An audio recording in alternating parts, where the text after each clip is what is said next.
하나님 아버지께서 오늘 우리에게 주신 말씀은 요한계시록 22장 10절에서 13절 말씀입니다. 함께 읽습니다. 또 내게 말하되 이 두루마리의 예언의 말씀을 임봉하지 말라. 때가 가까우니라. 불의를 행하는 자는 그대로 불의를 행하고 더러운 자는 그대로 더럽고 의로운 자는 그대로 의를 행하고 거룩한 자는 그대로 거룩하게 하라. 보라, 내가 속죄리니 내가 줄 상이 내게 있어 각 사람에게 그가 행한 대로 갚아주시라. 난 알파 오메가요 처음과 마지막이요 시작과 마침이라. 아멘. 오늘 하나님 아버지 앞에서 함께 내받고자 말씀의 제목은 보라, 내가 속죄리니. 함께 합시다. 보라, 내가 속죄리니. 두 번째, 보라, 내가 속죄리라는 이 말씀은 이스라엘 곡물 추수 중에 밀추수에 해당하지 않나 하고 이제 봅니다. 첫 번째로 임봉하지 말라 말씀 보겠어요. 우리 예수님께서 사도 요한에게 요한계시록을 기록할 수 있는 특별한 은혜를 베푸셨습니다. 왜냐하면 우리 주 예수 그리스도께서 예수님 아버지 집을 보여주고 싶고 또 이미 아버지 집에 와 있는 성도들을 보여주고 싶고 또 너희들이 살 곳이 바로 이와 같은 집이라고 보여주고 싶어서 요한계시록을 기록하도록 했습니다. 예수님께서는 또 사도 요한에게 말씀하셨어요. 10절 하반절 봅니다. 두루마리의 예언의 말씀을 임봉하지 말라. 때가 가까우니라. 예수님께서 임봉하지 말라고 말씀하신 그 책은 두루마리 예언의 말씀입니다. 여기서 말씀하고 있는 두루마리 예언의 말씀은 누구나 잘 알고 있는 요한계시록을 말씀하고 있습니다. 그런데 왜 임봉하지 말라고 했죠? 때가 가까웠다. 무슨 때요? 예수님 오실 때가 가까웠다. 또 하나 한편은 이 세상의 심판이, 멸망의 심판이 다가왔다는 얘기죠. 예수님의 재림의 때가 가까이 오면 올수록 다시 오시마 약속하신 예수님의 말씀이 믿어지는 성도는 예수님을 기다리고 사모하는 마음으로 요한계시록을 보기만 해도 반갑고 읽고 싶고 읽고 듣고 싶고 듣고 전하고 싶고 전하고 그 가운데 기록한 것을 지키는 삶을 사랑하게 됩니다. 예수님께서 이 두루마리 예언의 말씀을 임봉하지 말라는 말씀 속에는 이 두루마리의 예언의 말씀을 의외로 임봉하는 자가 많다는 것을 반영해 주고 있습니다. 여기서 임봉한다는 것은 처음부터 두루마리 예언의 말씀을 봉하고 거기에다가 도장을 팍 찍어 놓고 아무도 열람하지 못하도록 한다는 겁니다. 그러니까 두루마리 예언의 말씀을 절대로 펴거나 보거나 읽어서는 안 될 금서로 취급을 하게 된다는 거죠. 예수님께서는 두 번째로 보라, 내가 속죄이란 말씀은 이 두루마리의 예언의 말씀을 임봉하지 말라는 말씀과 연관성을 지니고 있습니다. 다시 말씀드리면 예수님께서 다시 오실 때는 이 두루마리의 예언의 말씀을 임봉하지 말라는 예수님의 명령을 거역하는 자가 아주 많다는 거예요. 특히 교회 안에서 이 두루마리 예언의 말씀인 성경을 불법 문서인 줄로 알고 절대로 열어서는 안 될 것으로 취급을 합니다. 한때는 그랬어요. 요한계시는 건들지 마라 라고 신학교에서도 가르치고 옛날에 다 그랬어요. 그래서 금서에 다른 거 다 읽어도 요한계시록만 읽지 마라 하고 이제 금서로 취급했던 이럴 때가 있었습니다. 지금도 그러죠.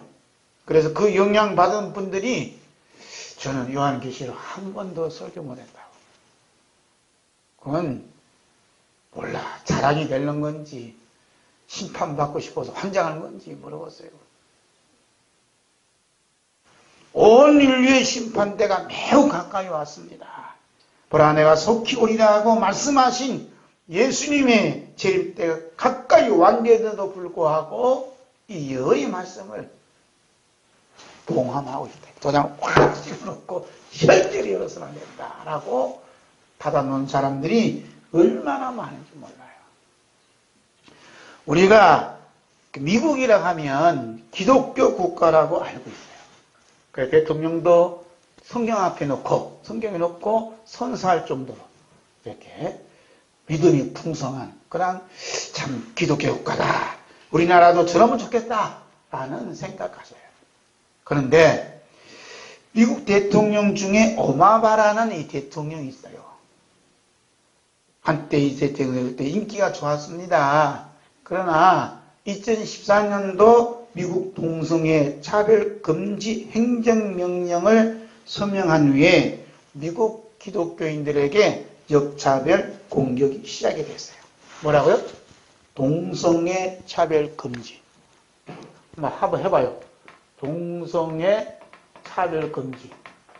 해봐요.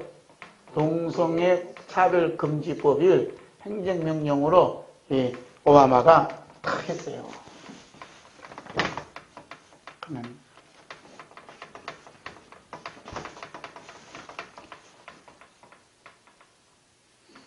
이제 우리나라도 이제 차별금지법이 이제 곧 시행이 됩니다.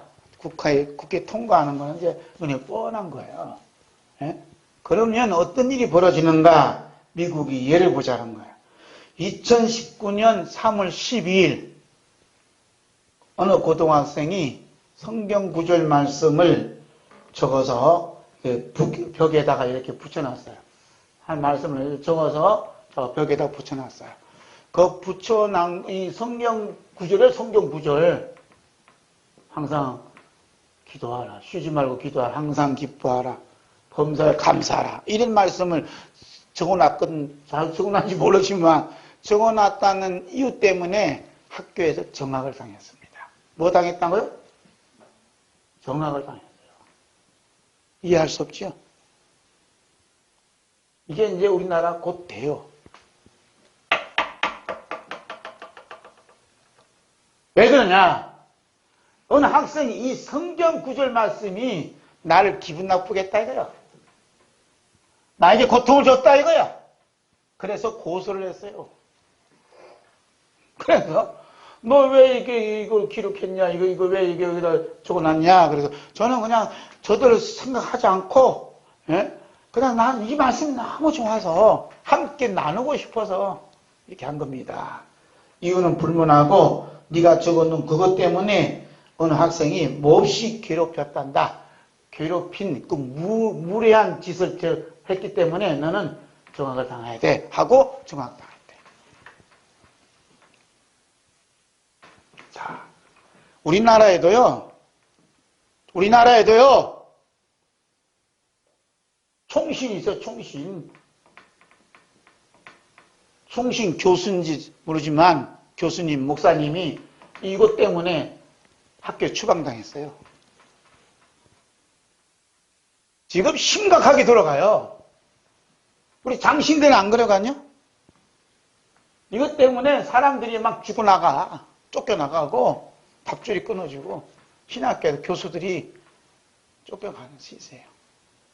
미국에서는 이것 때문에 교회에서 목사님 쫓겨난다니까 이것 때문에 지금 영적인 상태가 심각하게 돌아가요. 우리나라는 지금 차별금지법이 제정이 안 된데도 불구하고 이것 때문에 지금 대학 교수가 쫓겨났다니까.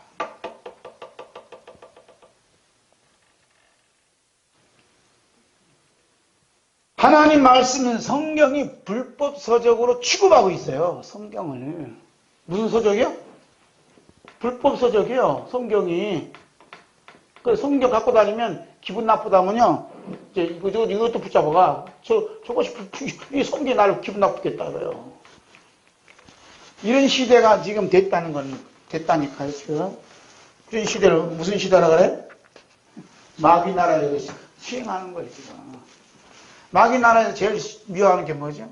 성경이에요, 성경. 말씀이 그렇게 미운 거예요. 우리 예수님은 이 두루마리의 예언의 말씀을 임봉하지 말라고 명령했어요. 명령. 임봉하지 말라고 명령한 배경은 뭐라 그래요? 이 임봉하는 일들이 많다는 얘기예요. 왜냐하면 이런 일들이 벌어지면 너는 붙잡을 하고 너는 이제 고소당하고 있다 이 말입니다. 상황이 좋으면 뭐 임봉하지 말라 했겠어? 안 했겠어요?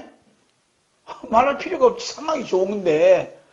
근데 이 말씀을 피면 이게 문제가 생기는 때가 온다니까요, 지금. 말씀 구절을 벽에다 길어 붙였다고 해서 문제가 생겼다고.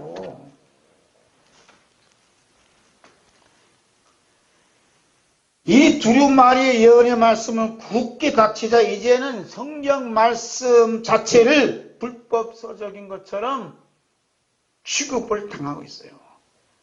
결국 이 두루마리 예언의 말씀을 철저하게 임봉하고 있는 마귀의 전략에 동조하는 자가 되고 마귀의 그룹에 속한 자임을 스스로 증명하고 있습니다. 이 요한계시록이 참 중요한 거예요. 그래서 이 예언의 말씀이잖아. 이 예언의 말씀. 이 예언의 말씀 꽉 닫아놓으면요 모든 것이 끝장나요. 열쇠로 그냥 보다 딱딱 찍어서 야 이거 뭐 읽지 마 이렇게 되면 있다는 말입니다. 예? 그 제가 요한계시록 강의한다는 게 목사님 미담 아니에요? 그러더라고. 그 사람 그분은 요한계시록 딱딱 하나. 왜냐하면 요한계시록 말만 들으면 그냥 내 지진이 나는가 봐. 지진이야 지진. 예? 그분 어떻게 하려고 몰라요.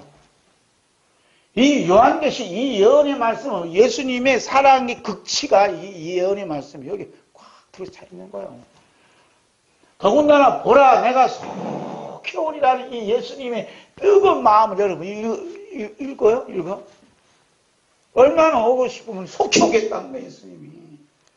그 오고 싶어 하는 그 뜨거운 그 마음을 읽어야 됩니다.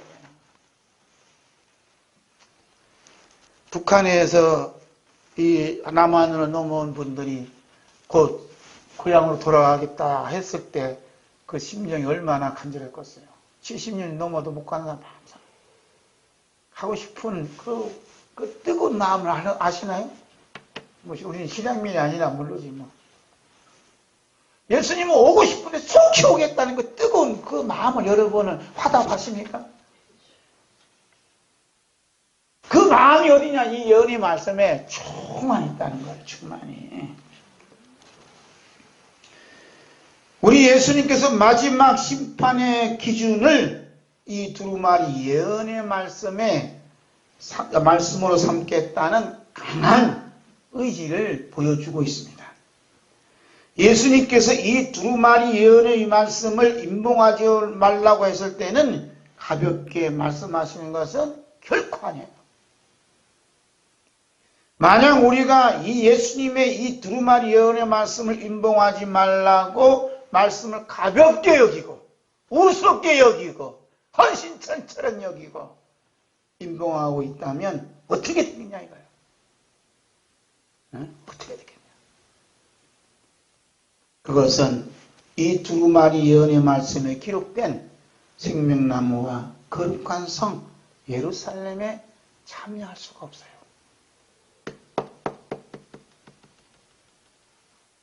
한마디로 천국에 들어갈 수가 없어요. 그리고 이 두루마리 예언의 말씀에 기록된 재앙들보다 더 많은 재앙을 받게 돼요. 여러분, 이 일을 어찌하면 좋겠습니까? 두 번째로 다시 주의 성전을 바라보겠나이다 하는 말씀 보였어요. 하나님께서 거룩한 성 예루살렘을 심판과 구원의 통로로 삼으셨어요. 이것은 고정적이고 확정적이기 때문에 마지막 때까지 이어져 갑니다.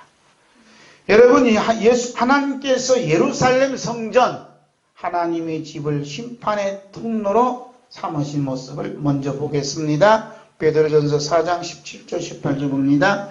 하나님의 집에서 심판을 시작할 때가 되었나니 만일 우리에게 먼저 하면 하나님의 복음을 순종하지 아니하는 자들의 그 마지막은 어떠하며 그 도인이 겨우 구원을 받으면 경건하지 아니한 자와 죄인은 어디에서요? 아멘. 하나님의 심판은 어디서 시작한다고요? 하나님의 집에서. 하나님의 집에서 심판이 돼요. 예수 믿으면 우리는 심판 안 받는다. 아니요. 예수 믿어도 심판받아요. 하나님의 집에서 심판이 시작된다. 심판이. 지금 벌써 시작됐어요. 한국교회 심판이 이미 시작됐어요. 코로나로 그냥 절정을 이루고 있어요. 심판이 시작됐어요. 심판이.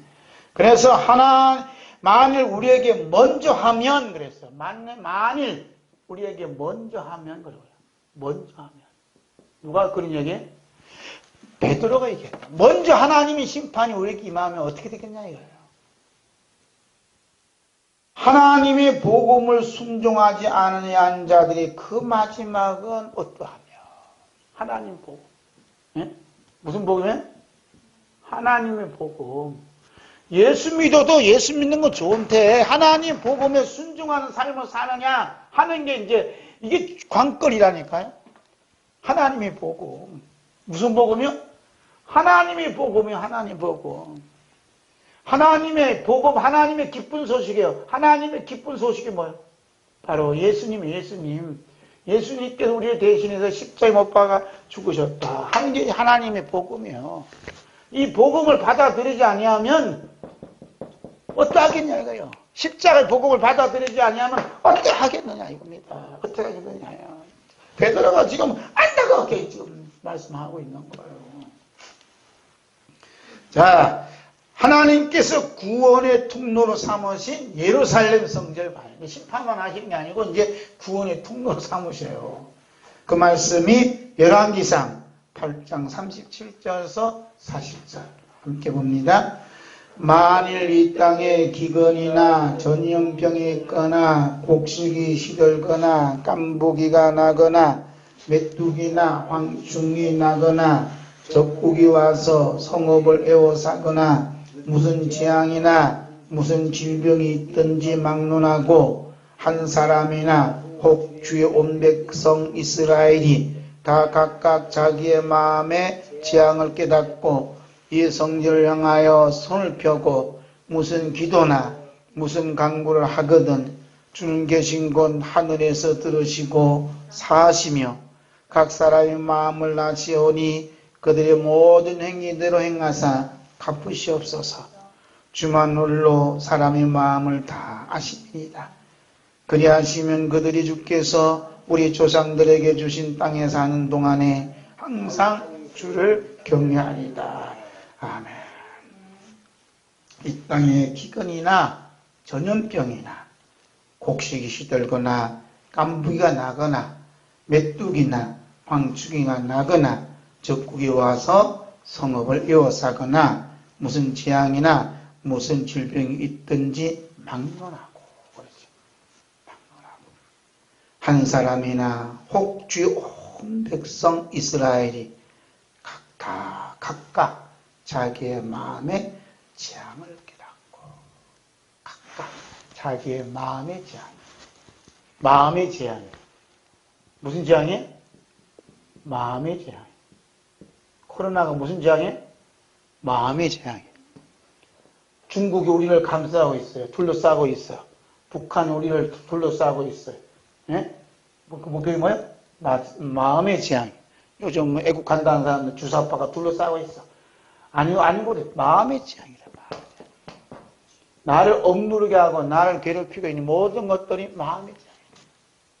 마음의 재앙이 각각 그렇잖아요. 마음의 재앙을 어떻게 깨닫고 내 마음에 부딪히는 이게 마음의 재앙이다. 마음의 재앙을 깨닫냐 이거예요. 응? 마음의 재앙을 깨달으면 어떻게 하라고요? 이 성전을 향하여 손을 펴고 이 성전을 향하여 어디 향하여? 성전을 향하라잖아요. 마음의 재앙을 깨달으면 어디를 향하라고요? 성전을 향하라잖아요. 감옥 갔다 와서도 또 문제를 끌어내야 된다네. 감옥에서 2달 살고 오신 분이 문제 또 끌어내야 된대요. 방어 기조로 하루에 열 몇 시간 했다면서도 결국은 그냥 되돌아가 그냥 거기 갔다 온 문제를 끌어내야 된대요.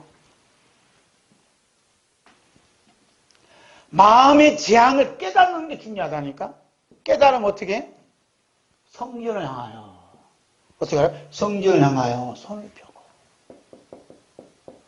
문제는 끌어내는 문제가 아니라 성전을 향해서 손을 필 문제라니까요. 손을 펴야 돼요. 손을 펴거나.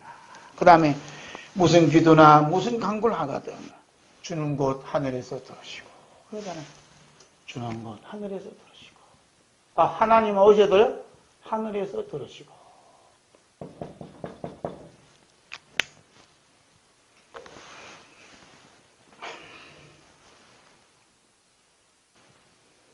이 39절 다시 봅니다.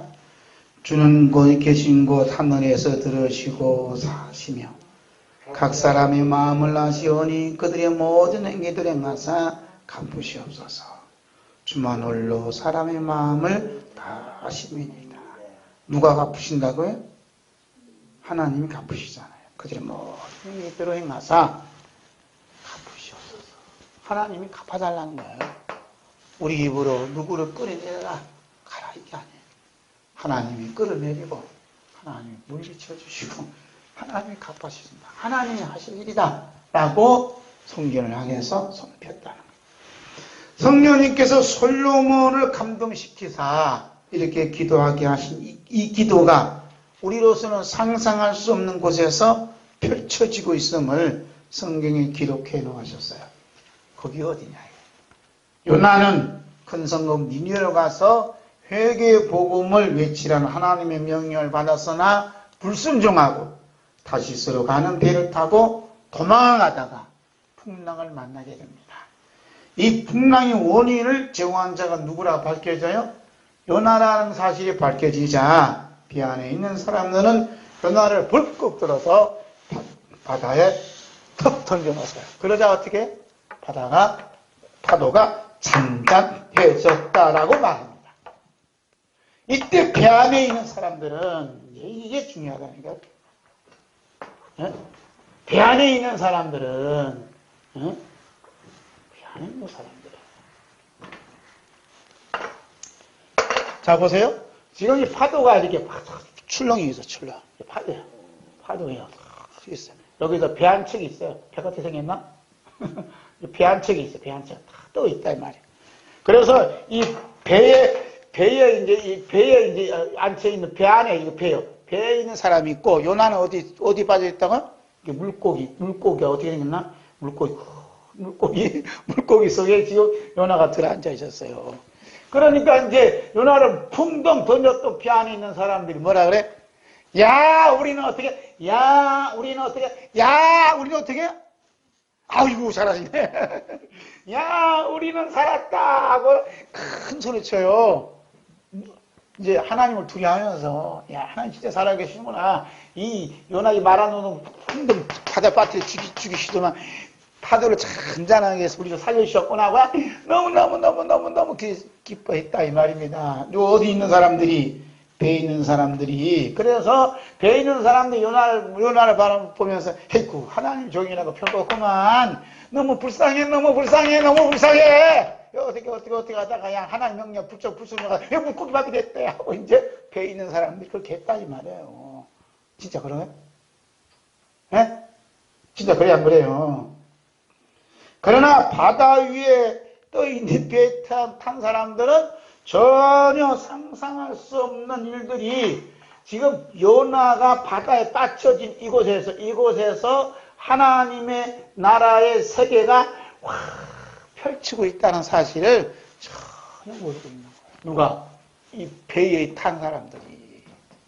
누가 알겠어? 네? 바다가 출렁이는 물속에서 일어나는 이 사건들을 어떻게 알겠냐고요? 그러죠, 집사님? 이 방송을 듣는 여러분도 그렇죠? 어떻게 알겠냐고, 어떻게. 그 광경을 요나 2장 1절에서 5절 있는 말씀 보겠습니다.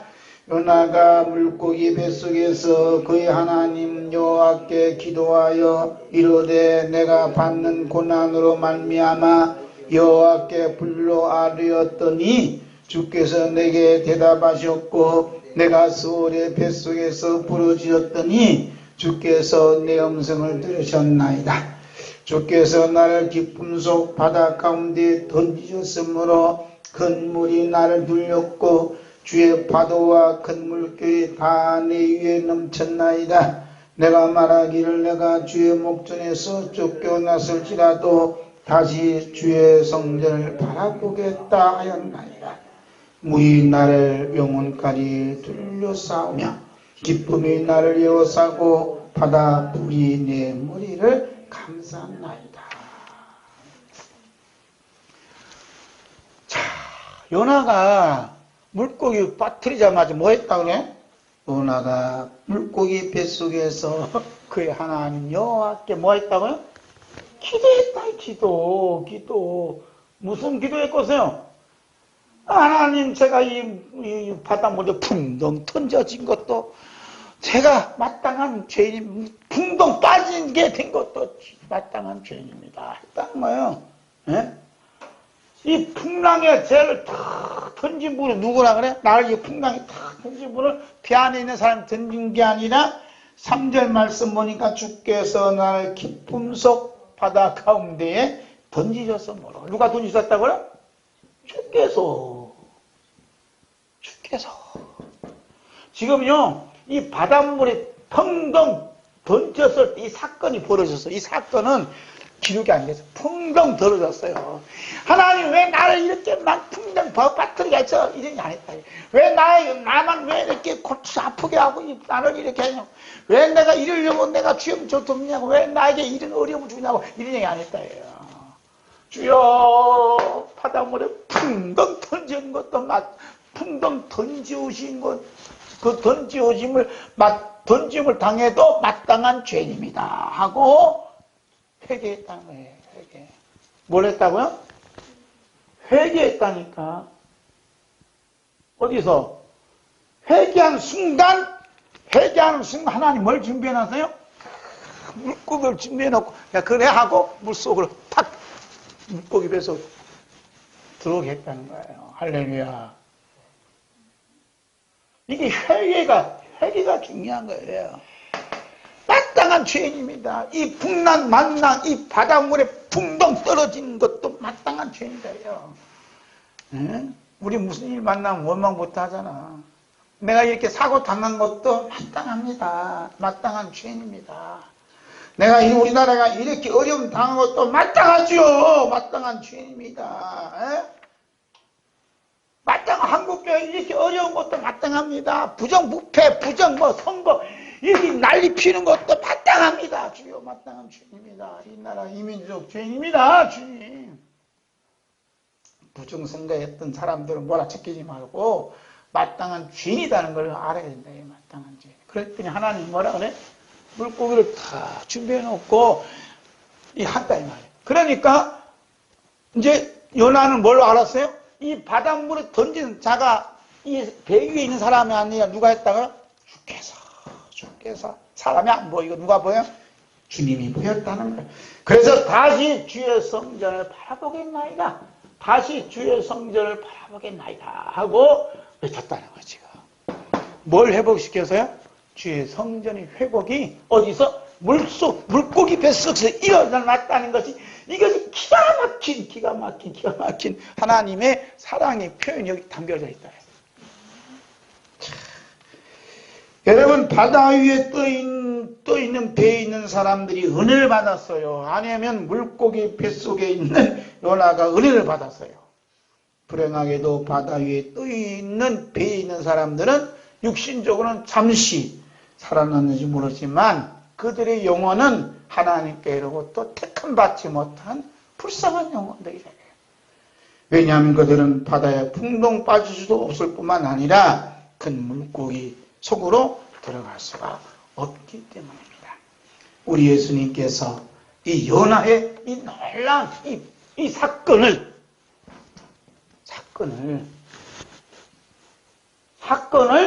예수님께서 뭘로 가져가냐면 예수님의 십자가로 가져가요. 보셨어요?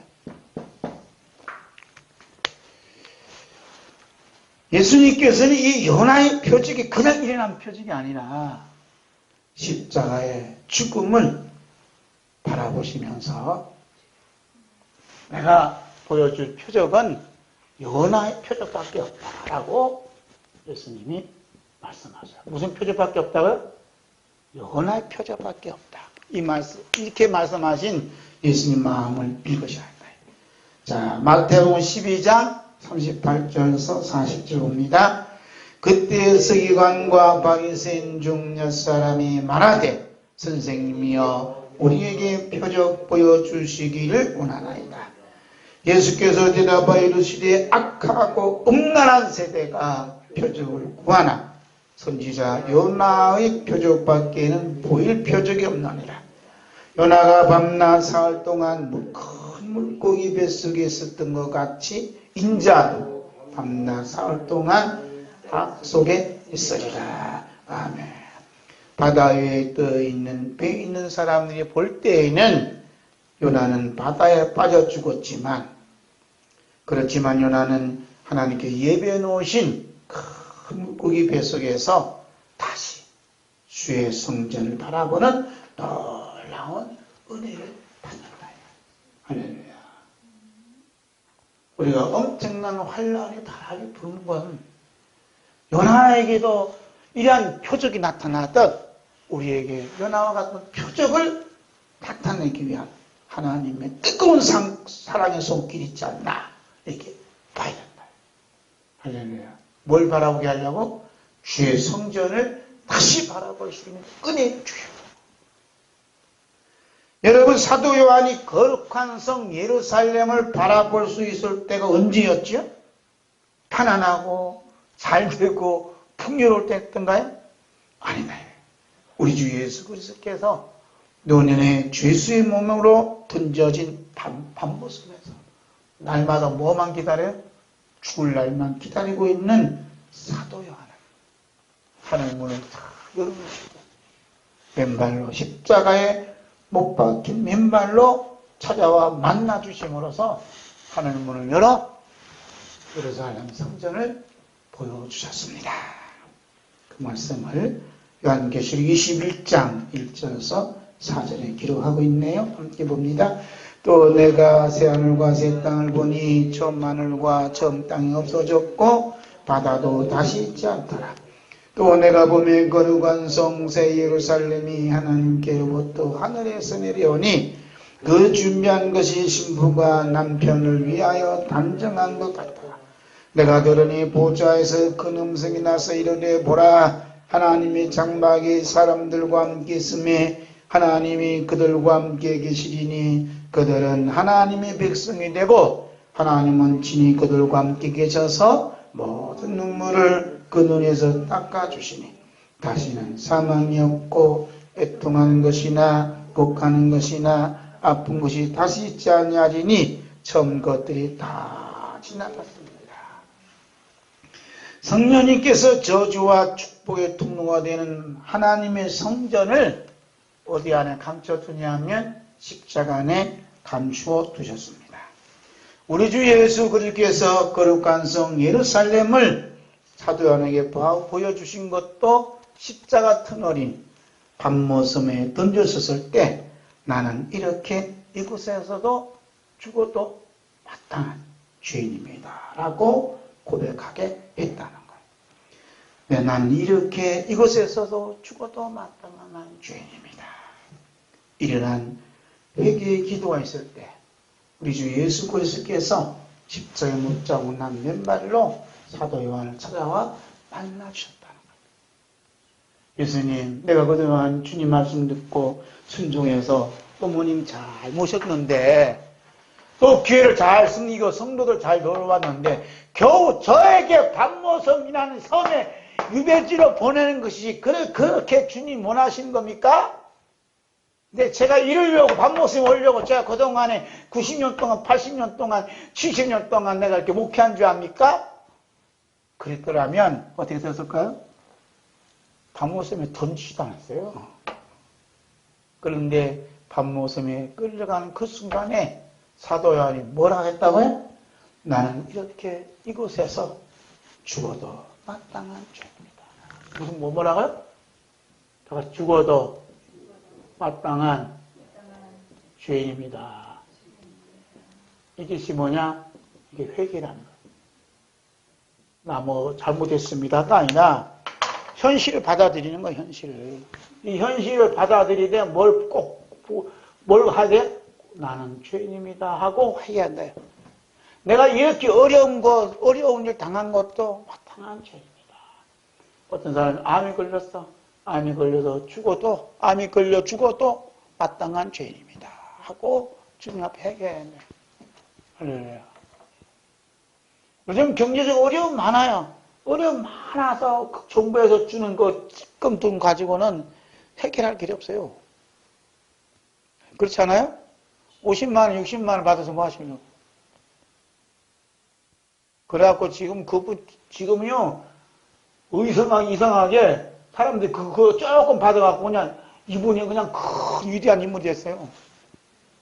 이거 아직 우상화예요, 우상화. 그래서 어떤 교수가 희한한 일이 벌어졌대요. 우상화 전략이 이렇게 쉽게 먹혀 들어가는 한국 사회인 줄 몰랐다는 겁니다. 예? 강아지한테 맛있는 거 줘봐. 꼬리치고 난리 나지. 그래갖고 막 이 교수가 통곡하더라고. 우리 한국어가 이렇게 됐냐. 무슨 얘기 하려고 그래요? 무슨 얘기 하려고 제가요? 저 잊어먹었어요. 이거 얘기하려고.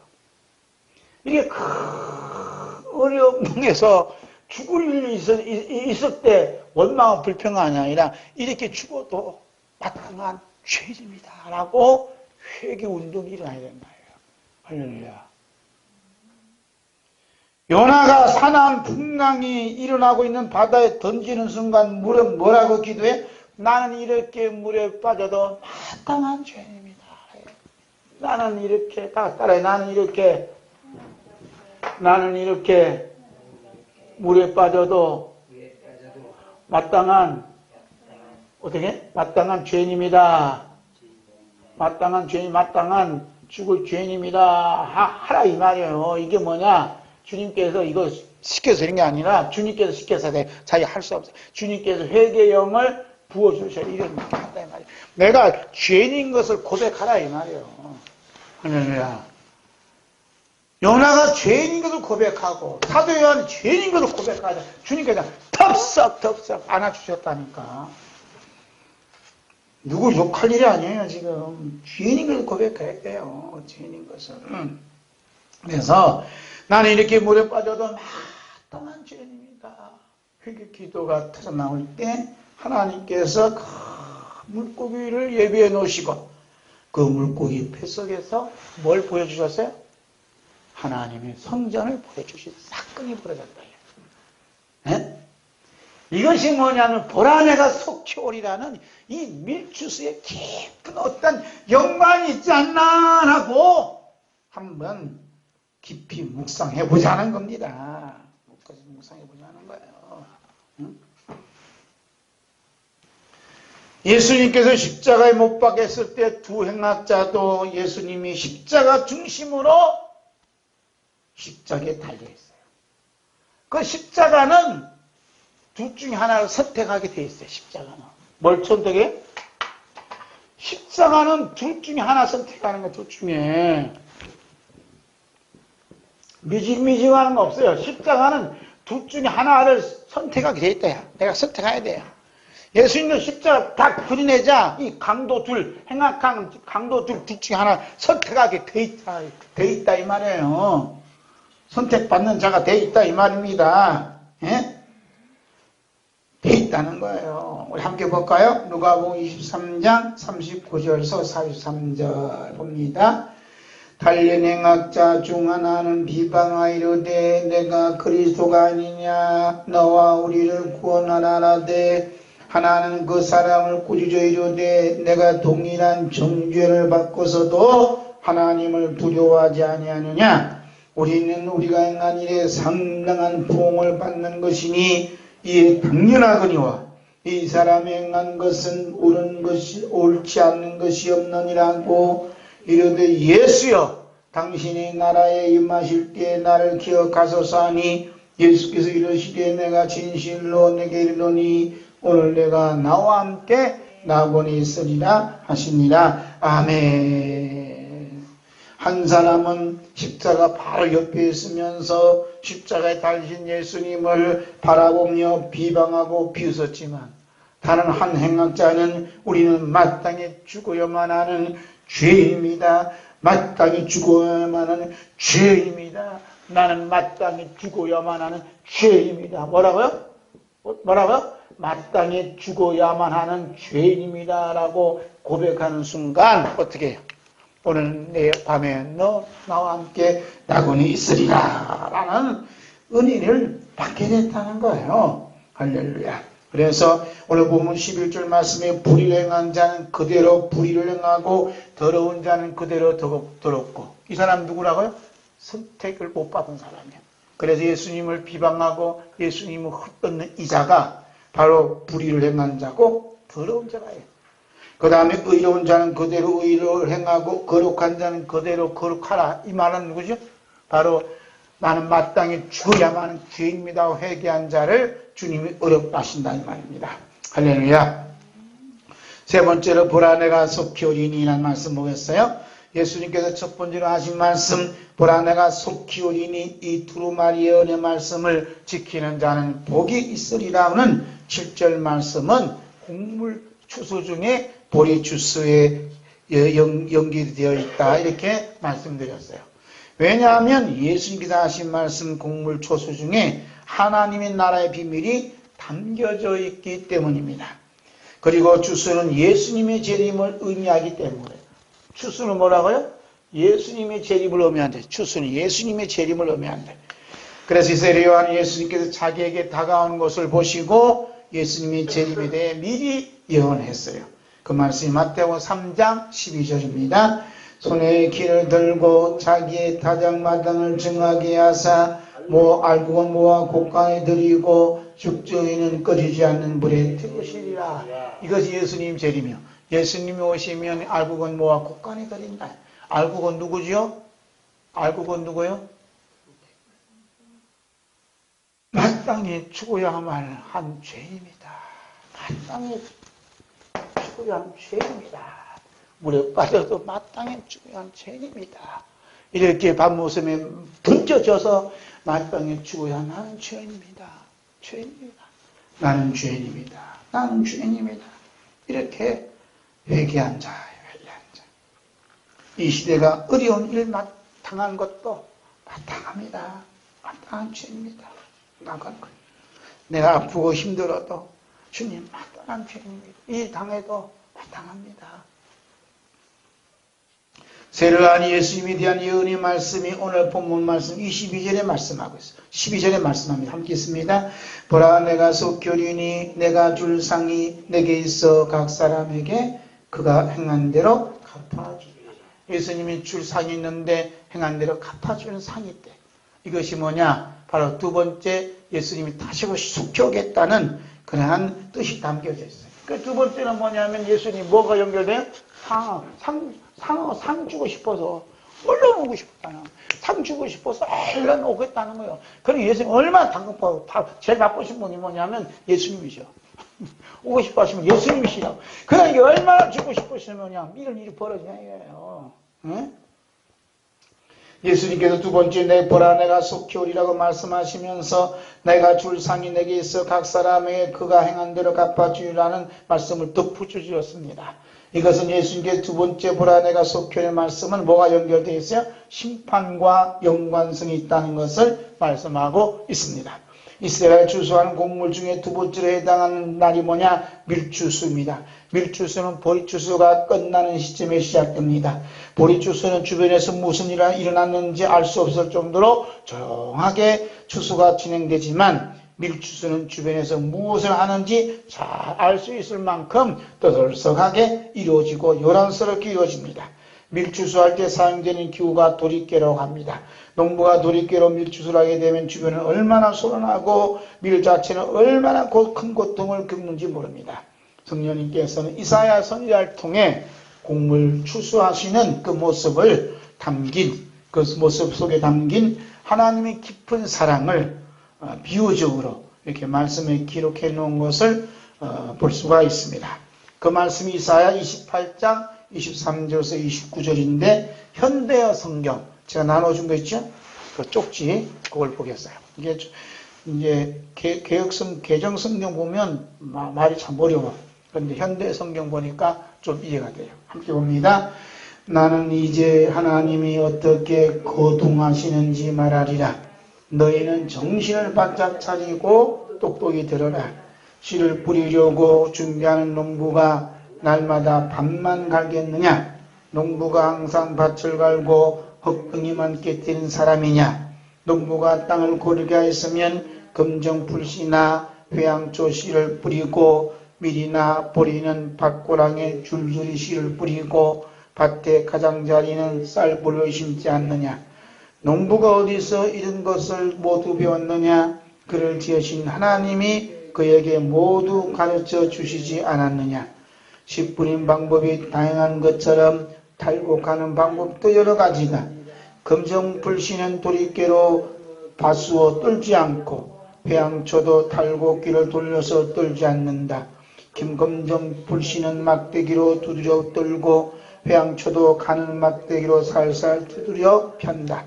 밀이나 보리는 도리깨로 두드려 털지만 나날이 깨어져서 가루가 나올 때까지 두드리지는 않는다. 가장마당에 곡식단을 펴놓고 탈곡기를 굴리더라도 말이나 소가 말굽으로 밟아서 짓 이기지는 못하게 한다. 농부의 이런 설교도 모두 온 세계의 주인이신 여호와에게서 나온 것이다. 주님의 계획은 모두 놀라운 것이요 주님의 일에는 모두 목적이 있다. 아멘. 자, 이제 하나님을 누구로 비유냐면 농부로 지금 비유해서 말씀하시는 거예요. 그러니까 농부가 예를 들어서 밭고라니만 읽고 흙을 이렇게 덮고 이렇게 농사 준비하는 일 하겠냐 이거예요. 그래서 씨를 뿌린다. 농부는 씨를 뿌리고 씨를 뿌릴 때 다 그 뿌리는 방법이 있다 이거지. 저는 잘 모르지만 하여튼 추장이 잘 하시는 뿌리고 그다음 추수할 때도 추수하는 그 곡물에 따라 하는 방법이 다르다. 이게 하는 거예요. 그러니까 지금 뭐냐면 성령님께서 이사야 선지자를 통해 들려주는 것은 농사일 하는 걸 가르쳐 주는 게 아니에요. 뭘 얘기하는 거예요? 예수님의 오심과 다시 오심을 얘기하는 거예요. 그래서 농사 짓는 사람은 밭고랑만 읽고 이게 흙을 깨트리 그것만 한 게 아니라 씨를 심고 추수한다. 하나님께서 반드시 추수한다. 추수가 뭐요? 예수님이 재림이요. 예수님이 오셔서 반드시 추수해서 어떻게 알고 건 모아서 천국에 가자 그러고 쭉쭉이는 모아서 어떻게 너는 지옥으로 가라. 이런 일이 벌어진다 이 말입니다. 이런 일이 벌어진다 이 말이에요. 여러분 어디에 속하실래요? 우리 예수님께서 다시 오실 때 모습 가운데 조용하게 오실 뿐만 아니라 큰 환난 중에도 오신다고 말씀하셨는데 한쪽에서는 통곡하고 한쪽에서는 기쁜 소리가 온 천지를 진동시키고 있어요. 오늘 여러분과 저는 통곡하는 그 그룹에 속할 것인가 아니면 예수님 오시는데 기뻐하며 예수님의 영접 받을 수 있는 그 그룹에 속할 것인가 깊이 생각하셔야 된다. 그래서 통곡하는 그룹에 속한 자를 가리켜서 뭐라 그래요? 쭉쭉이다. 쭉쭉이. 쭉쭉이는 뭐예요? 쭉쭉이는 뭐라고 하세요? 통곡한다. 통고. 내가 왜 이렇게 박목사의 말 안 들어갖고 내가 요한계시록 읽지 않아갖고 예수님 영접 못하냐 하고 통곡한 일이 벌어진다. 통고. 그 다음에 알고는 어떻게 한다? 알고는 어떻게 기뻐하는 예수님 오시면 신랑 맞이하는 한다. 이런 사람들은 뭐라 그러세요? 저기 다섯처녀에서 슬기로운 다섯처녀, 통곡하는 사람 미련한 다섯처녀, 예수님이 다 이게 했잖아요. 이게 다 글자만 틀리지 다 똑같은 거예요. 똑같은 거. 이것이 언제냐? 예수님이 재림 때 다시 오심으로써 돌에 속히 오셔서. 예? 그래서 알곡된 사람들 뭘 준다고? 상 준다, 상. 이 사람들은 죽은다고? 이 사람들은 심판에 죽고 던져버리겠다는 거예요. 이렇게 예수님이 지금 바쁘게 움직이시는데 우리는 태평생을 보내게 있다는 게 얼마나 이게 참 기가 막힌 일이에요. 그럼 예수님께서 다시 오실 때의 모습을 보겠어요. 마태복음 24장 29절에서 31절 봅니다. 그날 환란 후에 적시해가 어두워지며 달이 빛을 내지 아니하며 별들이 하늘에서 떨어지며 하늘의 권능들이 흔들리랴. 그때에 인자의 징조가 하늘에서 보이겠고 그때 땅의 모든 족속들이 통곡하며 그들의 인자가 구름을 타고 능력과 큰 영광으로 오는 것을 보리라. 그가 큰 나팔 소리와 함께 천사들을 보내리니 그의 택하신 자들을 하늘 끝에서 저 끝까지 사방에서 모으리라. 예수님께서 다시 오실 때는 처음에는 누구처럼 온다 했죠? 도둑같이 똘민하게 오신다 그랬어요. 그런데 이렇게 하늘과 땅이 뒤엎여지는 환란 속에서 오신다. 예수님께서 이렇게 왔다 갔다 이렇게 말씀하시냐고요. 어떤 도둑같이 오신다고, 어떤 그냥 환란이 일어나는데 오신다고 그러고. 왜 예수님은 그냥 말을 하나 탁 통일시키지 이 왔다 갔다 이야기하냐 이거죠. 그런데 이렇게 왔다 갔다 말씀하냐 해서 이제 예수님께서 하신 그 말씀 의도도 모르고 받고 있는 제자들이 우리들이 서로 분쟁을 일으킬 수 있어요. 성령님께서 이런 분쟁을 없애기 위해서 이스라엘의 곡물 중에 하나님의 나라의 비밀을 숨겨 놓으셨어요. 우리 예수 그리스도의 십자가 흘리신 피로 말미암아 죄 사함을 받은 자들에게 하나님의 하나의 비밀을 가르쳐 주세요. 예수님께서 성령님께서 가르쳐 주신 하나님의 비밀을 아는 순간 서로 다름에 대한 분쟁은 다 사라지고 그 속에 주 예수 그리스도의 깊은 사랑이 담겨져 있음을 봐요. 그래서 죄 사함 받은 자들은 주님의 깊은 사랑 속에 빠져들게 됩니다. 자, 네 번째, 성경 해석의 위험성을 보겠어요. 예수님께서 두 번째로 보라 내가 속히 오리라는 말씀에는 상을 받은 것도 자기 행한 대로 받는 것이고 벌을 받는 것도 자기 행한 대로 받는다고 되어 있어요. 상 받는 그룹은 기쁨 소리가 울려 퍼지고 벌을 받는 그룹은 통곡의 소리가 울려 퍼집니다. 그래서 예수님께서 보라 내가 속히 오리니 내가 줄 상이 내게 있다. 각 사람에게 그가 행한 대로 갚아주는 말씀을 읽고 들으면 이렇게 말씀하신 예수님의 뜻과 의도는 전혀 무시한 채 자기의 눈높이로 생각하고 해석합니다. 이것이 얼마나 무서운가 하는 것을 알아야 돼요. 왜냐하면 성경 해석하는 것이 어떤 게임하는 것도 아니고 드라마를 보는 것도 아니고 영화를 보는 게 아니에요. 성경 해석은 어떻게? 우리 영혼이 사느냐 죽느냐, 우리 영혼이 지옥 가느냐 천국 가느냐 영향을 끼치는 중요한 결과가 있기 때문에 성경 해석이 그렇게 중요한 거예요. 할렐루야. 성경 해석 잘못하다가는 어려운 일 닥쳐요. 그래서 조심해야 된다. 그 말씀을 베드로 사도는 이 점에 대해서 성도들을 향해 성경 해석에 조심할 것을 경고해주고 있습니다. 이 말씀이 베드로후서 3장 16절 함께 읽을까요? 시작.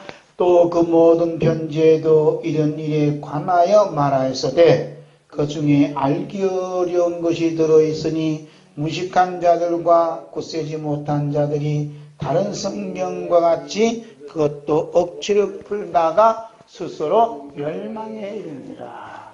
성경을 어떻게 풀었다고요? 억지로 풀다가 어떻게? 스스로 멸망에 이르니라. 스스로 빠지는 거야. 멸망에 이릅니다. 자, 예수님께서 두 번째 보라 내가 속히 오리라. 그러니까 내가 줄 상이 있다 이거예요. 그래서 각 사람에게 행한 대로 갚아주신다. 이 말씀을 받고 이제 우리는 어떻게 해석하냐 보자는 거예요. 여러분, 예수님 오시면요 각 사람에게 행한 대로 갚아주신대요. 그러니까 우리가 열심히 충성합시다. 아멘? 이상해, 아멘 안 나오네. 예수님께서 보라 내가 속히 오리니 내가 줄 상이 내게 있어 각 사람에게 그가 행한 대로 갚아주려 말씀하실 때 생각하시는 그 상은 무엇인가?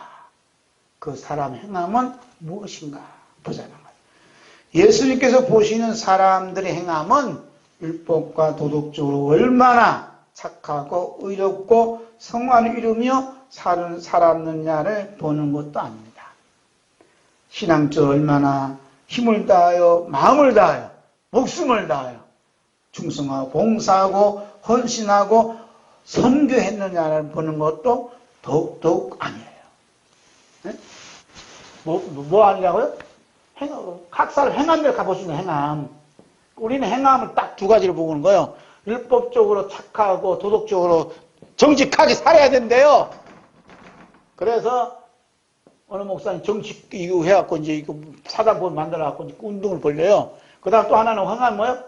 우리는 충성하고 봉사하고 헌신하고 전도하고 세계 선교도 해야 되고 여기 해야 된다 이거 행함. 자 보세요. 성경 해석엔 지금 옳게 하느냐 본다. 내 영혼을 걸고 얘기한 영혼을 걸고 성경 해석해야 된다. 대부분 해석은 이렇게 하고 끝나요. 이러려고 예수님이 보라 보라 내가 속히 오리라고 예수님이 다급하게 얘기했냐 이거예요.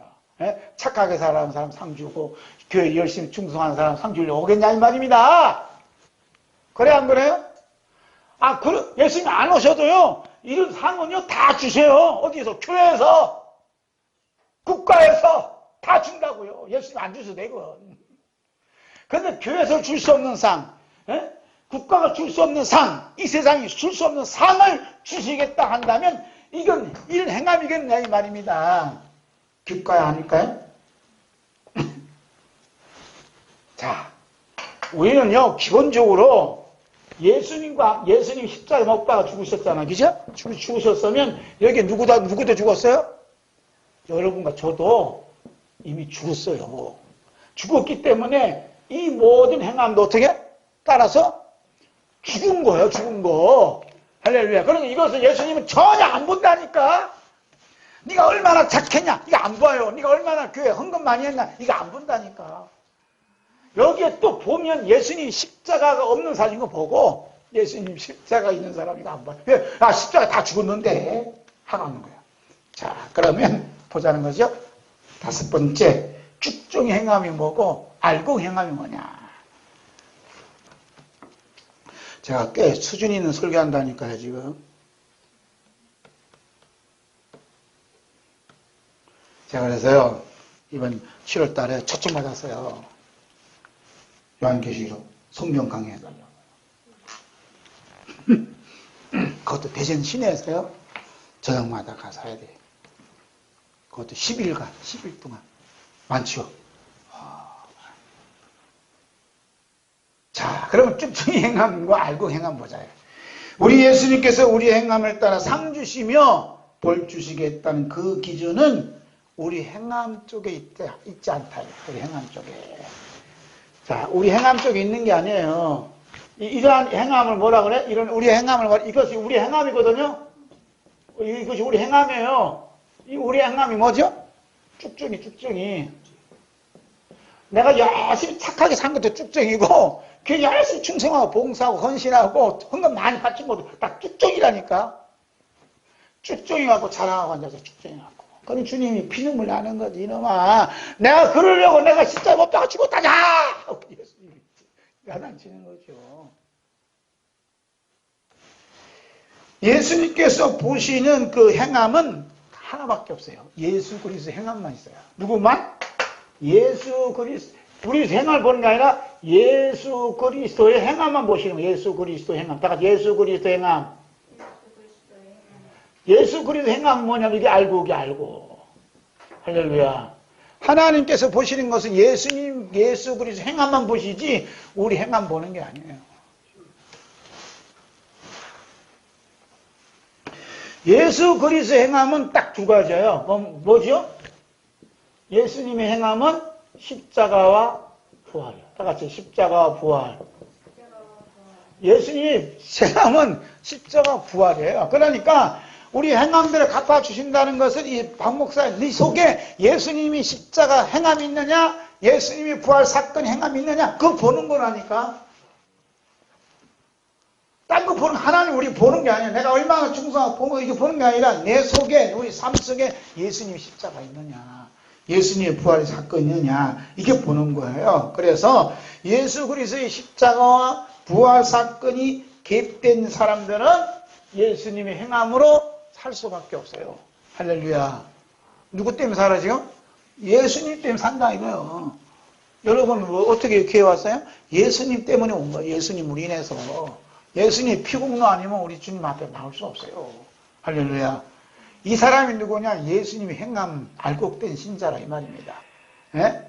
그러니까 또 뭐 박목사 또 뭐 충성하지 헌금하지 말라 또 그게 아니라 이 모든 것도 예수님의 피의 결과물로 되어진 주님의 사랑의 은혜라 이 말입니다. 할렐루야. 예수님이 피 빠진 거, 예수님이 십자가 빠진 것이 자기 행함이에요.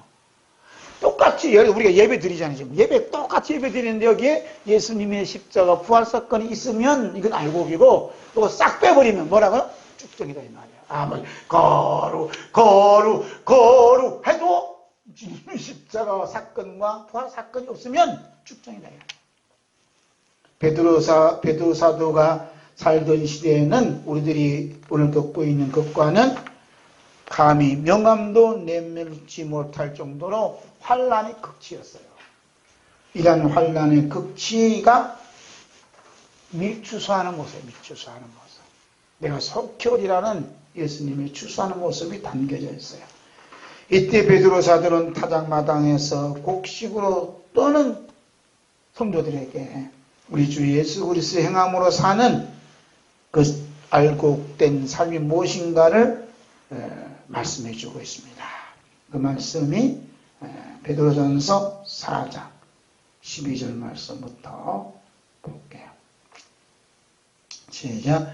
사랑하는 자들아 너희를 연단하려고는 불시험을 이상한 일 당한 것 같이 이상히 여기지 말고 오히려 너희가 그리스도의 고난에 참여한 것으로 즐거워하라.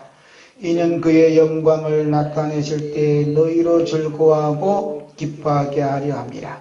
너희가 그리스도 이름으로 취업을 당하면 복이 있는 자로다. 영광의 영곧 하나님의 영이 너희 위에 계심이라.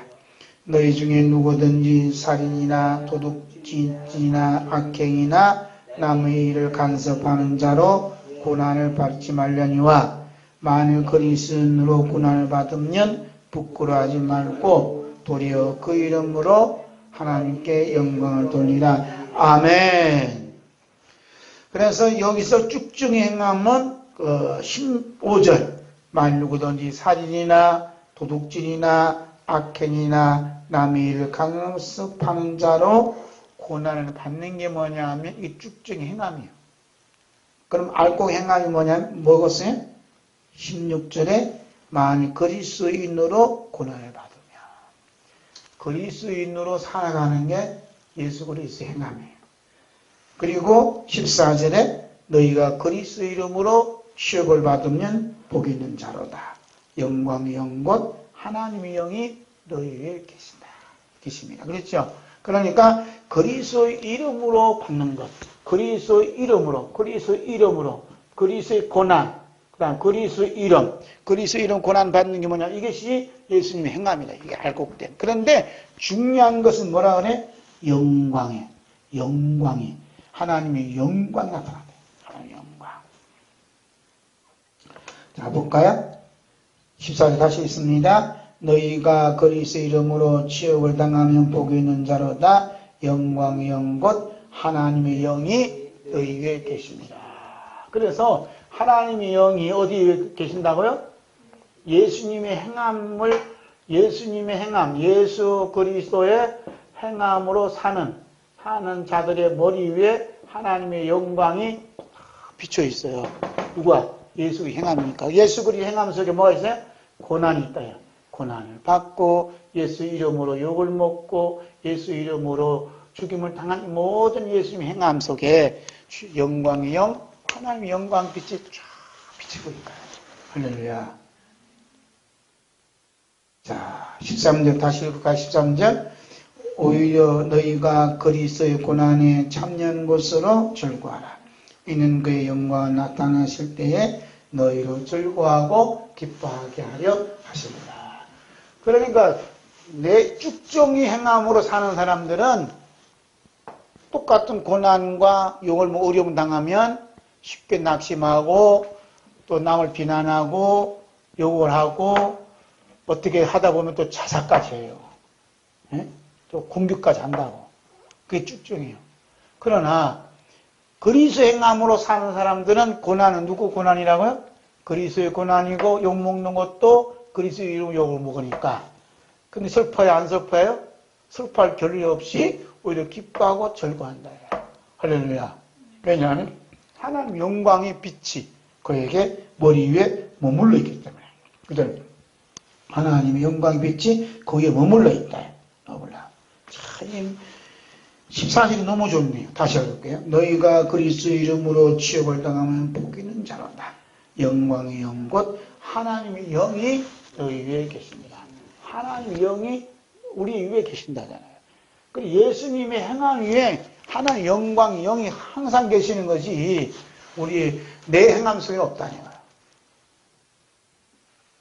베드로 사도가 살았던 시대에 겪었던 환난과 고난의 원인은 우리 주 예수 그리스도의 영이 성도들 안에 계시기 때문입니다. 사탄이 우리를 공격하는 것이 아니라 우리 안에 계신 그리스도의 영을 공격해요. 그렇지만 우리 안에 계시는 그리스도의 영의 공격을 당하면 당할수록 우리는 또 기쁨과 즐거움이 솟아납니다. 이것이 뭐라고요? 부활의 능력과 부활의 생명이다 이 말입니다. 할렐루야. 오늘 우리에게 이런 주 예수 그리스도의 행함의 삶으로 나타난 기쁨과 즐거움이 있습니까? 성령님께서는 바울 사도를 통해 로마의 북중에 고통받는 성도들에게 우리 주 예수 그리스도의 행함이 나타난 모습을 성경에 자세하게 기록해 놓았어요. 볼까요? 로마서 8장 31절에서 37절 봅니다. 그런 저일에 대하여 우리가 무슨 말하리요? 만일 하나님이 우리를 위하시면 누가 우리를 대적하리요? 자기 아들을 아끼지 아니하시고 우리 모든 사람을 위하여 내주시니까 어찌 그 아들과 함께 모든 것을 우리에게 주시지 아니하겠느냐? 누가 능히 하나님께서 택하신 자들을 고발하리요? 어렵다 하신 이는 하나님이시니 누가 정죄하리요? 죽으실 뿐 아니라 다시 살아나신 이는 그리스도 예수시니 그는 하나님 우편에 계신 자요 우리를 위하여 간구하시는 자시니라. 누군가 우리를 그리스도 사랑해서 끊으리요? 환난이나 권고나 박해나 기근이나 적시나 위험이나 가리랴. 기록된 바 우리가 종일 주를 위하여 죽임을 당하게 되며 도살 당할 양같이 여김을 받았나이다 함과 같으니라. 그러나 이 모든 일에 우리를 사랑하신 이로 말미암아 우리가 넉넉히 이기느니라. 아멘. 그러니까 예수 그리스도의 행함에 나타난 표현이 뭐냐면 31절에 다시 한번 봅니다. 그런 저 일에 대하여 우리가 무슨 말 하리요? 만일 하나님이 우리를 위하시면 누가 우리를 대적하리요? 하나님이 누구를 위하시면 우리를 위하시면 하나님의 영광이 우리 머리 위에 계시면 누가 우리를 대적하겠냐? 마귀도 건들 수 없다. 할렐루야. 하나님의 영광이 우리 머리 위에 있는 거예요. 혹시 육신의 몸은 죽일지 모르지만 우리 영혼은 건들 수 없다. 하나님의 영광 확 비추고 있습니다. 그러니까 지금 베드로 사도나 바울 사도 살던 그 시대 때는 우리가 겪는 환란, 이게 환란이란 영감 내밀 수가 없다니까요. 그들은 살냐 죽느냐는 이냥 총각의 다툼이 있었다. 잘못하다가는 사자밥이 되고, 잘못하다가는 불에 타 죽는 이런 일이 벌어지고 있다는 겁니다. 그런 상황에서도 견딜 수 있던 것은 뭐라 그래? 37절에 있습니다. 그러나 이 모든 일에 우리를 사랑하신 이로 말미암아 우리가 넉넉히니라. 우리를 사랑하시는 게 참, 우리를 사랑하시는 이게 예수 그리스도의 행함이라는 것은 내 행함을 자랑하고 내가 믿음이 좋아서 내가 기도에 많이 해서 이 일을 승리했다는 게 아니라 우리를 사랑하신 그 하나님의 사랑으로, 예수 그리스도의 사랑으로 우리가 넉넉해진다고 주님이 그 사랑에 영광을 돌린다는 겁니다. 이 사람 어떤 사람이라고요? 알고이다. 알고. 이 사람 어떤 사람이라고요? 예수 그리스도의 행함이 그에게 나타났다. 할렐루야. 한국교회는 70년이 넘는 시간 속에 기독교인으로서 국가와 사회적인 제도 속에서 큰 고난 없이, 어려움 없이 성장을 이루었다. 이젠 그 성장이 멈추고 고난의 현장 속으로 나아가고 있어요. 이 세상이 제도적으로 이제는 기독교를 핍박하고 몰살시키기 위해서 교육과 행정과 헌법과 사회적으로 교묘하게 수술을 부리며 진행하고 있습니다. 이제는 얼마 안 있으면 우리 주 예수 그리스도의 십자가의 복음에 목숨을 내놓은 목회자와 성도들은 줄줄이 끌려가게 될 것입니다. 이런 모습이 기독교의 국가라고 불렀던 미국과 영국과 독일과 프랑스에서 지금 일어나고 있는 현실입니다. 기독교 국가에서 그렇다는 거예요. 기독교 국가에서. 이제는 한국입니다. 마귀의 종들이 교회 안에 들어와 설교하는 목사에게 질문을 던질 겁니다. 목사님, 동성애가 죄가 됩니까? 안 됩니까? 만약 동성애가 죄가 된다고 하면 목사님을 벌금형을 받아서 감옥에 들어가겠지만 교회는 더 뜨겁게 기도할 겁니다. 그러나 목사가 제 목숨을 구하고자 동성애가 죄가 안 된다고 한다면 목사는 감옥에 들어가지 않겠지만 교회로부터 버림받고 성도로부터 버림받아서 더욱 비참하게 나락으로 떨어질 것입니다. 이런 현실이 미국과 영국에서 일어나는 현실인데 곧 우리나라에서도 일어날 것입니다. 우리 예수님께서 한국교회를 향해서 선교의 숫자를 채우시기를 원하시고 있습니다. 그 말씀이 요한계시록 6장 9절에서 11절 있습니다.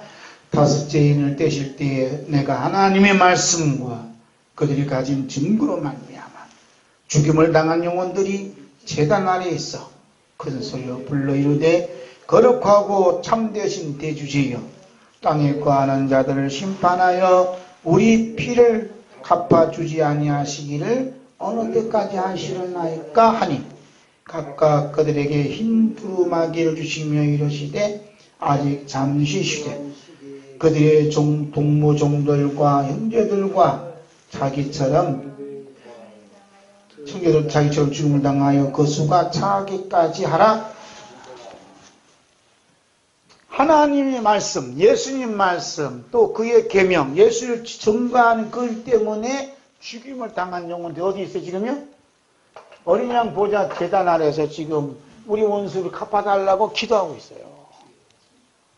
지금 이 북한에서 그런 성도들, 그 다음에 이슬람 국가에서, 그 다음에 중국에서, 그 다음에 소련에서, 뭐 미국에서, 그 나라에서 지금 예수님 증거 때문에, 예수님 십자가 때문에, 예수님 십자가 피 때문에, 예수님 때문에 죽임을 당한 영혼들이 지금 제단 안에서 지금 기도하고 있어요.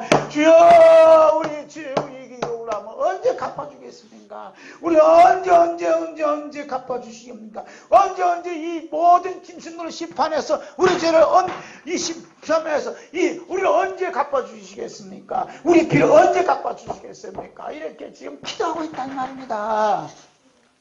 그러니까 예수님이 흰 두루마기를 그게 주님이 잠깐 쉬어. 너 동무전들처럼 너희 형제들도 자기들처럼 중짐을 당해서 그 수가 채워져야 되는데 그 수가 다 같이 그 수가 채워지기까지 그 수를 어디서 채우겠다는 게 지금 한국교회를 향해서 지금 채우기 위해서 이런 상황을 만들어가고 있어요. 예?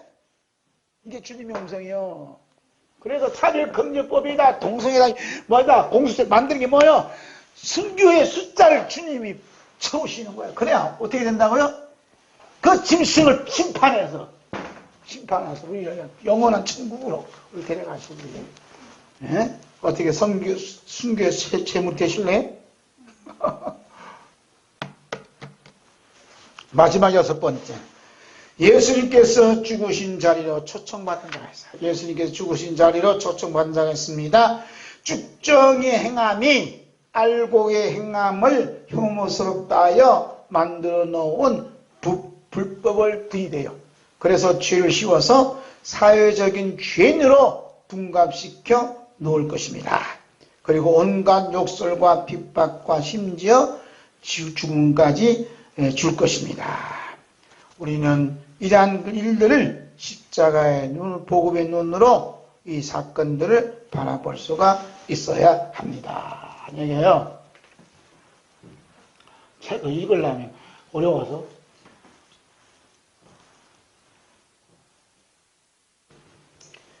악법을 들이댄다 하잖아요. 악법을 뭐라 그래요? 차별금지법이 악법이에요. 동성애 그다음 5.18도 있대. 5.18 광주 그다음에 세월호법도 있대. 그다음에 애들 무슨 법도 있고 모든 악법이 있어요. 이 모든 악법을 들이대는 거예요. 그래서 뭘 한다고요? 사회적인 죄인으로 만들어요. 사회적인 죄인 만들어버려요. 예? 여기에 이제 가장 표적이 뭐냐면 교회예요, 교회. 다른 별별 없어요, 교회. 어떤 교회? 예수님 십자가 피가 흐르는 교회. 피가 흐르는 교회. 중국에서 이제 목회를 하시다가 10년 만에 이제 교인 600명이 됐어요. 600명이 됐어요. 그래서 정부의 요직이 교회가 됐어. 표적의 교회가 됐어. 그러게 너희 목사님 불러다가 우리 정부에 협조할 거 안 할 거요? 네? 목사님, 정부 협조할 거 안 할 거예요. 정부가 시킨 대로 할 거 안 할 거예요. 못 하겠는데, 안 하겠는데요. 그러면 교회 폐쇄하든지 나가. 그래서 한국에 쫓겨났어요. 그런데 박 목사한테 저한테 와갖고 정부 시킨 대로 할 거 안 할 거예요? 나가고 나는 갈 데가 없네. 갈 데가 없어. 어떻게 갈 거예요? 갈 데가 없어. 좀 갈 곳을 좀 마련해줘요. 갈 곳이 없어.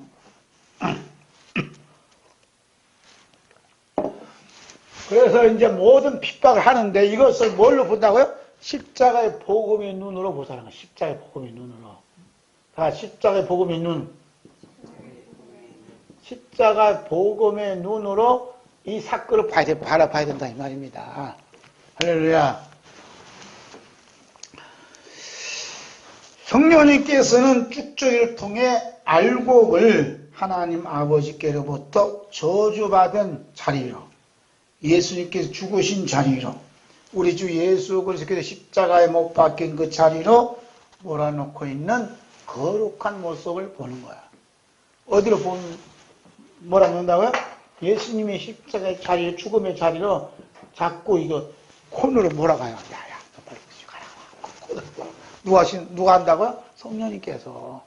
그래서 이 모든 것들은 뭐냐면 하나의 도구예요, 도구. 하나님 일하는 도구라니까. 저 사람들이 그냥 저 사람들이 겉으로는 드러나지만 그 뒷배기를 하나님이 다 하는 거예요, 지금. 어떤 사람 마귀 한다는데 마귀도 하나님 허락하시는 뜻이잖아요. 작업을 해서 뭐 한다고? 이 교회들 어떻게, 이 알곡을 어떻게 한다고? 이 알곡을 예수님의 십자가의 죽음의 자도로 코드로 몰아넣는 거예요. 알곡을. 왜 그래요? 진짜 알곡 삼으려고. 이게 뭐냐 하면, 보라나가 속해가 이 밀추수에 알곡 추수하는 자리가 지금, 그 모습이 요한계시록 11장 7절 8절입니다. 함께 봅니다. 그들이 그 정언을 마칠 때에 무중행으로부터 올라오는 짐승이 그들과 더불어 전쟁을 일으켜 그들을 이기고 그들을 죽일 터인즉 그들의 시체가 큰 성길에 있으리니 그 성은 영적으로 하면 소돔이라고도 하고 애굽이라고도 하니 곧 그들의 주께서 십자가에 못 박히신 곳이라. 아멘. 영적으로 하면 어떻게? 영적으로 하면 소돔이야. 영적으로 하면 소돔이고, 그 다음에 영적으로 하면 애굽이고, 영적으로 하면 예수님께 십자가에 죽은 자예요. 십자가에 못 박힌 자예요. 여기 누가 있었다고요? 두 정인이 있다, 두 정인이. 죽임을 당한다니까, 두 정인이. 두 정인이 다 죽임을 당한다고요.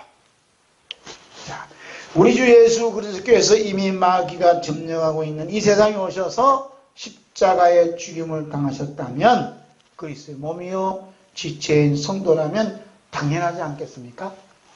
당연하죠. 우리는 왜 예수님께서만 십자가에서 죽으셨나요? 왜? 그래서 우리는 망해서는 안 된다. 우리는 실패해서는 안 된다. 우리는 죽어서는 안 된다. 우리는 승리해야 된다라고 왜 우기냐 이 말입니다. 예수님은 십자가에 못 박혀 죽었는데 우리는 죽으면 안 된다는 거예요. 우리는 망하면 안 된다는 거예요. 우리는 지면 안 된다는 거예요. 우리는 반드시 승리해야 된다는 겁니다. 왜 그래요? 처음과 마지막, 알파와 오메가, 시작과 마침이 누구라고?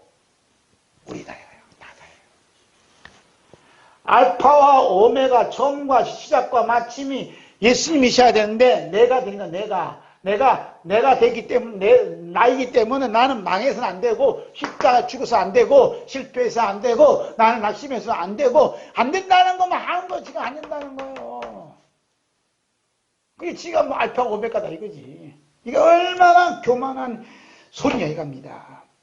우리 예수님께서 자신을 따르는 제자들에게 첫 발자국을 밝혀주셨어요. 그 첫 발자국을 밟지 아니하면 둘째 발자국도 없습니다. 둘째 발자국도 없으면 뭐가 없어요? 천국이 없는 겁니다. 첫 발자국이 뭐예요? 함께 봅니다. 마태복음 16장 24절 봅니다. 이에 예수께서 제자들이 이르시되 누구든지 나를 따라하려거든 자기를 부인하고 자기 십자가를 지고 나를 따를 것이니라. 예수님께서는 자기를 부인한다는 말은 뭐예요? 나는 망해서는 안 돼. 나는 죽어서는 안 돼. 라는 사실을 부인하라는 겁니다. 말을 바꾸면 뭐예요? 나도 망할 수 있다. 나도 죽을 수 있다는 거예요. 나도 실패할 수 있다는 거예요. 네? 그래서 나는 망하면 그래. 나는 망해야만 마땅한 죄인입니다라고 고백해야 된다는 겁니다. 죽으면 어떻게? 나는 죽어야 마땅한 죄인입니다라고 고백해야 된다. 회개해야 된다 이 말입니다. 그 나는 죽어서 안 돼. 나는 병들어서 안 돼. 막 몸부림치니까 어떻게 해요? 예수님이 너들 해 하고 버린다 이 말이에요.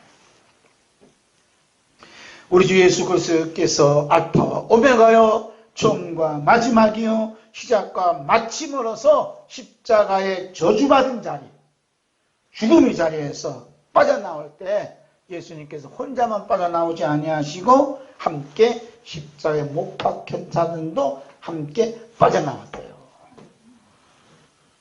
그 말씀이 내가 갈라디아 2장 20절입니다. 시작. 내가 그리스도와 함께 십자가에 못 박혔나니 그런즉 이제는 내가 사는 것이 아니요 오직 내 안에 그리스도께서 사시는 것이라. 이제 내가 육체 가운데 사는 것은 나를 사랑하사 나를 위하여 자기 자신을 버리신 하나님의 아들을 믿는 믿음 안에서 사는 것이다. 아멘. 우리는 예수님과 함께 죽지 않으면 이 죽음의 자리에서 빠져나갈 수 없어요. 근데 예수님이 십자가 죽음 자리에서 빠져나올 때 같이 빠져나왔다 이 말이야. 빠져나온 사람들은 뭐라 그래요? 나는 죽어도 마땅한 죄인입니다. 이렇게 회개한다 이거예요. 빠져나온 사람들은. 할렐루야.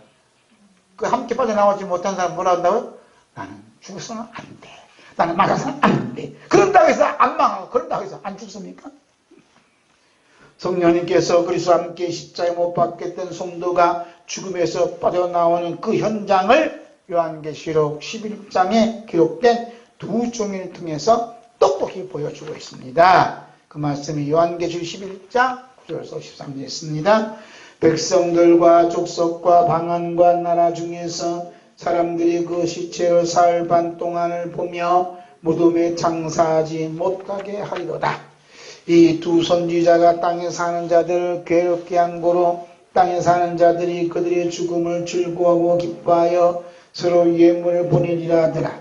3일 반 후에 하나님께로부터 생기가 그들 속에 들어가니 그들이 발로 일어서니 구경하는 자들이 크게 두려워하더라. 하늘로부터 큰 음성이 있어 이리로 올라오라 함을 그들이 듣고 구름을 타고 하늘로 올라가니 그들의 원수들도 구경하더라. 그때 큰 지진이 나서 성 10분이 무너지고 지진에 죽은 사람의 7천이라 그 남은 자들이 두려워하여 영광을 하늘의 하나님께 돌리더라. 아멘. 자, 이 성령님께서 이 두 정인을 예수님의 십자가의 죽음의 자리로 초청하신 이유가 뭘까요? 3일 동안 길거리에 죽었는데 3일 동안 장사하는 사람이 없어요. 버려져서 누구 하나 이 죽은 시체를 거두는 사람 하나도 없어요. 이 두 정인이 두 정인이 활동할 때 그렇게 많은 성도들이 있었지만 막상 짐승들에게 집합해 죽자, 예수님 십자가 못 박이 죽자, 거두는 사람 아무도 없다니까. 예수님은 막달라 마리아도 있고 요셉도 있고 백부장들 다 그 시체를 거두었지만 이 두 정인은 그런 아무도 없어요. 3일 반만 어떤 일이 벌어져요? 어떤 일이 벌어져요? 11절 봅니다. 11절 3일 반 후에 하나님께로부터 생기가 그들 속에 들어가며 그들이 발로 일어서니 구경하는 자들이 크게 두려워하더라. 죽은 시체가 3일 반 후에 죽은 시체 속에 생기가 들어갔어요. 생기가. 누가 보고 계세요? 하나님이 보고 계세요. 생기가. 그리고 생기가 들어와서 어떻게 지금? 다 살아났지요. 자, 12절. 하늘로부터 큰 음성이 있어 이리로 올라오라 함을 듣고 그들이 듣고 구름을 타고 하늘로 올라가니 그들의 원수들도 구름하더라. 그래서 죽음의 자리에 살아났는데 살아날 때 하늘에서 이리 올라오라 하는 예수님 음성을 듣고 올라갔다 해요. 올라갔다는 것은 뭐라 그래요? 승천의 바이마 승천. 이것이 뭐냐면 죽음의 자리에 빠져나오는 역사라 이거예요. 그러니까 우리 한국이 이렇게 어려움을 앞으로 더 어려움을 당했지. 지금도 어려움 당하지. 이 악법이 총동원돼서 지금 난리죠. 이 악법을 통과하지 못하도록 막 데모하고 막 그러잖아요. 지금 또 데모하러 가게요. 데모 하나 안 하든 이게 통과가 돼요.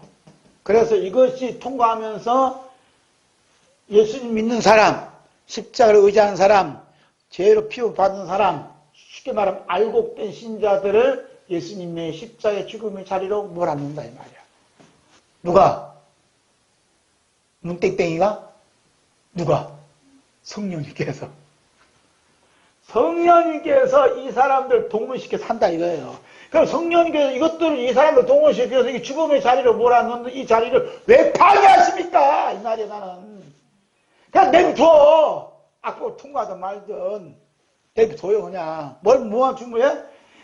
예수님이 십자가의 자리로 성령께서 몰고 가시거든. 아멘 할렐루야라 그냥 도수장으로 끌려가는 그 양처럼 그냥 가세요.